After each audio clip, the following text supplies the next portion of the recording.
அனைவருக்கும் வணக்கம். நாம் 2025ஆம் ஆண்டிலிருந்து தற்போது 2026ஆம் ஆண்டுக்கு போக போகிறோங்க. இந்த காலகட்டத்தில் ஒவ்வொரு ராசிக்காரங்களுக்கும் எப்படிப்பட்ட பலன் இருக்க போகுது அப்படின்னு தெரிஞ்சுக்கணும். முக்கியமாக ஒரு வருட பிறப்பு அப்படின்னு பார்த்தீங்கன்னா நமக்கான ராசிக்கு என்ன பலன்னு தெரிந்து அதற்கு தகுந்தாற் போல் நம்ம நடந்துக்கிறது ரொம்ப நல்லதுன்னு சொல்லுவாங்க. குறிப்பாக ஜோதிடத்தில் என்ன சொல்லப்படுகிறது அப்படிங்கிறத நம்ம தெரிஞ்சுக்கிறது முக்கியம். அந்த வகையில் நாம் 12 ராசிகளுக்கும் பார்க்கலாம். இந்த வீடியோவில் முதலாவதாக இருக்கக்கூடிய மேஷ ராசிக்காரர்களுக்கு வருடம் முழுவதும் என்ன மாதிரியான பலன் இருக்க போகிறது அப்படின்னு பார்க்க போகிறோம். இந்த வீடியோ கண்டிப்பாக உங்களுக்கு ரொம்ப பயனுள்ளதாக இருக்கும். வீடியோவை ஸ்கிப் பண்ணாமல் பாருங்கள். நீங்கள் இன்னும் நம்மளுடைய சேனலை சப்ஸ்கிரைப் பண்ணாமல் இருந்தால் சப்ஸ்கிரைப் பண்ணிக்கோங்க. மறக்காமல் நீங்கள் 12 ராசியில் என்ன ராசிக்காரங்க என்பதை கமெண்ட் பாக்ஸில் பதிவிட்டுருங்க. வாங்க வீடியோக்குள்ளே போகலாம். இந்த வீடியோ பார்த்துட்டு இருக்கக்கூடிய உங்களுக்கு வாழ்க்கையில் ஏதாவது ஒரு தோஷம் இருக்கோ, நமக்கு யாராவது எதிர்மறையாக செய்திருப்பாங்களோ அப்படின்லாம் நினைக்கிறீங்களா? அதாவது எப்போ பாரு நம்ம நினைக்கிறது நடக்கிறதில்ல, வீட்டில் சண்டை பிரச்சனை, கடன் பிரச்சனை, இந்த மாதிரிலாம் நீங்கள் மாட்டி தவிக்கிறீங்களா? இந்த வீடியோக்கு கீழே டிஸ்கிரிப்ஷனில் வராகியம்மன் ஜோதிட நிலையத்தின் தொலைபேசி எண் கொடுத்துருக்கேன். அந்த எண்ணுக்கு தொடர்பு கொண்டு பேசி பாருங்கள். கண்டிப்பாக உங்கள் வாழ்க்கையில் இருக்கக்கூடிய எல்லா பிரச்சனைகளுக்கும் சரியான தீர்வு கிடைக்கும். ஒவ்வொரு கிரகங்களுமே ஒரு குறிப்பிட்ட கால இடைவெளியில் ஒரு ராசியில் இருந்து மற்றொரு ராசிக்கு பயிற்சி ஆகிறது வழக்கம்தாங்க. இந்த கிரக மாற்றமானது 12 ராசிகளுக்கும் தாக்கத்தை ஏற்படுத்தும். அந்த வகையில் 2026ஆம் ஆண்டு புத்தாண்டில் முக்கிய கிரக பயிற்சிகள் நடக்கிறதுக்கு, அதே போல் அதாவது முக்கியமானதுன்னு பார்த்திங்கன்னா மார்கழி மாதம் 17ஆம் தேதி வியாழன்கிழமை அன்று புத்தாண்டு பிறகுது. இந்த 2026 புத்தாண்டில் நிலம் மற்றும் தங்கத்தில் முதலீடு செய்கிறது மிகப்பெரிய ஏற்றத்தை மேஷராசிக்காரர்களுக்கு கொடுக்கும் அப்படின்னு சொல்லப்படுது. அதே போல் திருக்கணிதத்தின்படி சனி ஏற்கனவே மீனம் வீட்டில் இருக்கார். இந்த ஜூன் 2ஆம் தேதி குரு பயிற்சி, டிசம்பர் 5ஆம் தேதி ராகு கேது பயிற்சி ஆகிய இந்த 2 பயிற்சிகள் நடக்க இருக்குது. குரு இனி வரக்கூடிய இந்த வருடத்தில் உச்சமடைந்து கடகத்துக்கு வரப்போகிறாரு. அதே போல் மீண்டும் அதே குரு அக்டோபர் 31ஆம் தேதி சிம்மராசிக்கு அதிசாரத்தில் போகிறார் அப்படின்னு சொல்லலாம். அதே போல் அந்த வகையில் இந்த ஆண்டு மேஷராசிக்காரர்களுக்கு கிடைக்க போகக்கூடிய பலன்கள், பரிகாரங்கள், வழிபட வேண்டிய தெய்வங்கள், இவை எல்லாமே கவனமாக இருக்க வேண்டியக்கூடிய விஷயங்கள் என்ன அப்படின்னு சொல்கிறாங்கன்னா, மேஷராசிக்காரர்களுக்கு சுப விரயம் அதிக அளவில் இருக்குது. பழைய கடன்களை அடைத்து முடித்து புதிய கடன்களை வாங்க போகிறீங்க. மேலும் அனுகூலமான அமைப்பு அதிகமாக ஏற்படலாம். 7.5 சனியினுடைய தாக்கத்தில் இருக்கிறதால தினந்தோடும் உடற்பயிற்சி செய்கிறது ரொம்ப நல்லது. மரண பயங்கள் நீங்கும். மகிழ்ச்சியாக நிறைய நல்ல காரியங்களை செய்து முடிப்பீங்க. தொழில் ரீதியாக இருந்த சங்கடங்கள் எல்லாமே உங்களுக்கு தீரும் அப்படின்னு சொல்லலாம். நிறைய பேருக்கு புதிய தொழில் தொடங்கக்கூடிய வாய்ப்புகள் கிடைக்க போகுது. புதிய உத்தியோகம் கிடைக்கிறதுக்கான வாய்ப்பு அதிகம். புதிய படிப்புகளை படிப்பீங்க. அதே போல் PhD முடித்தவர்கள் அதனை முடிக்க கூடிய சிறப்பான யோகத்தை பெறுவாங்க. அரசாங்க உத்தியோகம் கிடைக்கக்கூடிய ஒரு சமயமாக இந்த வரக்கூடிய நாட்கள் அமையலாம். அரசியலில் வெற்றி பெறக்கூடிய யோகம் அதிகமாக உண்டு.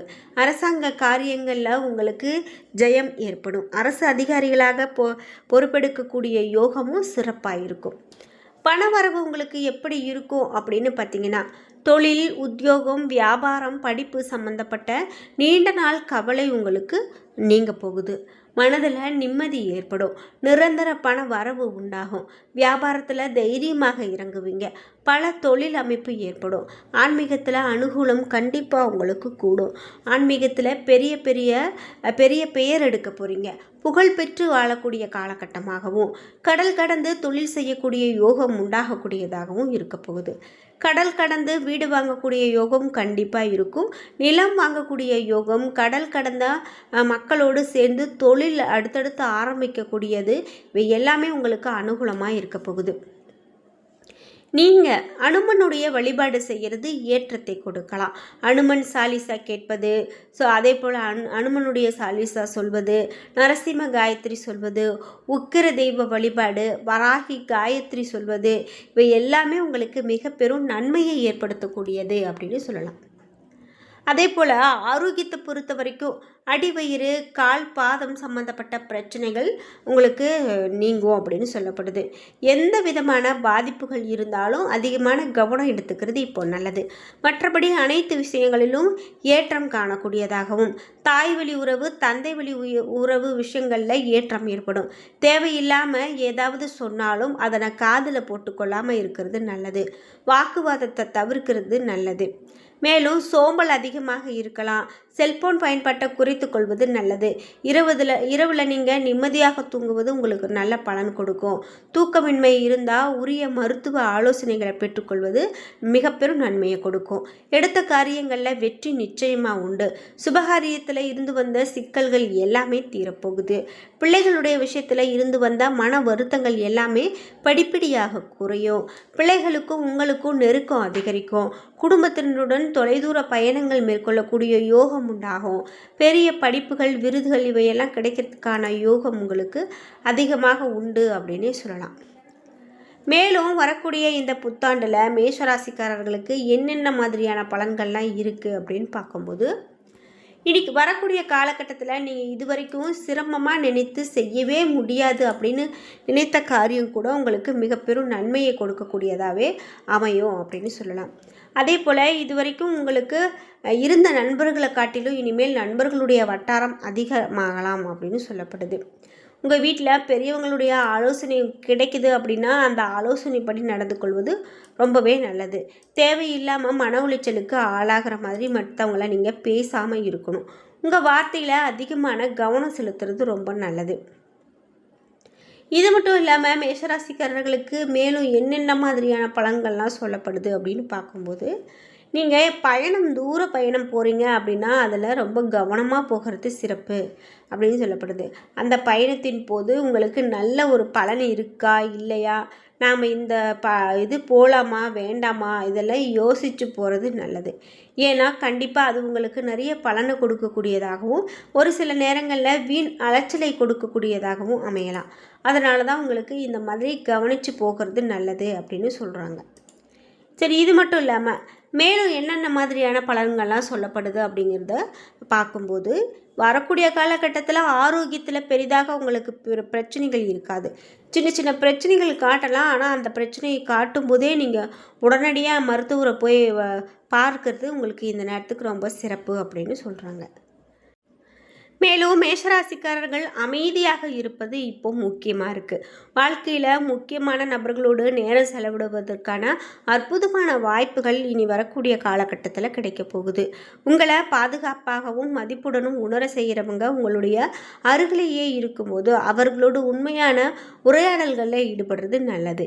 அன்பும் பரிவும் உறவுகளை வலுப்படுத்தும் அப்படின்னு சொல்லுவாங்க.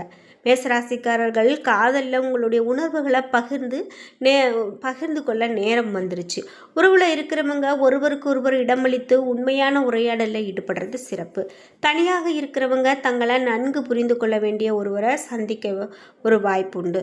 அதே போல் நீங்கள் எதையுமே பொறுமை மற்றும் மன அமைதியோடு வெளிப்படுத்தும் போது அதனுடைய ஆழம் அதிகரிக்கும் அப்படின்னு சொல்லலாம். வேலை தொடர்பாக நீங்கள் எந்த ஒரு விஷயத்தை எடுத்தாலும் அதில் சிந்தித்து செயல்படுறது ரொம்ப ரொம்ப நல்லது அப்படின்னு சொல்லப்படுது.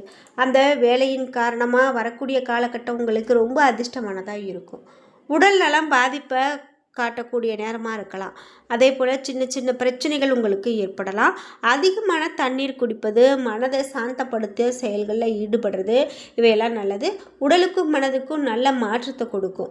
நம்பிக்கைக்குரிய நபர்களோடு உரையாடல் உங்களுடைய மனதை அழுத்தத்தை குறைக்கிறதுக்காகவும் உதவியாக இருக்கும். இது போன்ற சிறிய நிம்மதிகரமான செயல்கள் உங்களுடைய இந்த நாட்களை அமைதிப்படுத்தக்கூடியதாகவும் புத்துணர்ச்சி அடையக்கூடியதாகவும் இருக்கும் அப்படின்னா அது மிகையாகாது.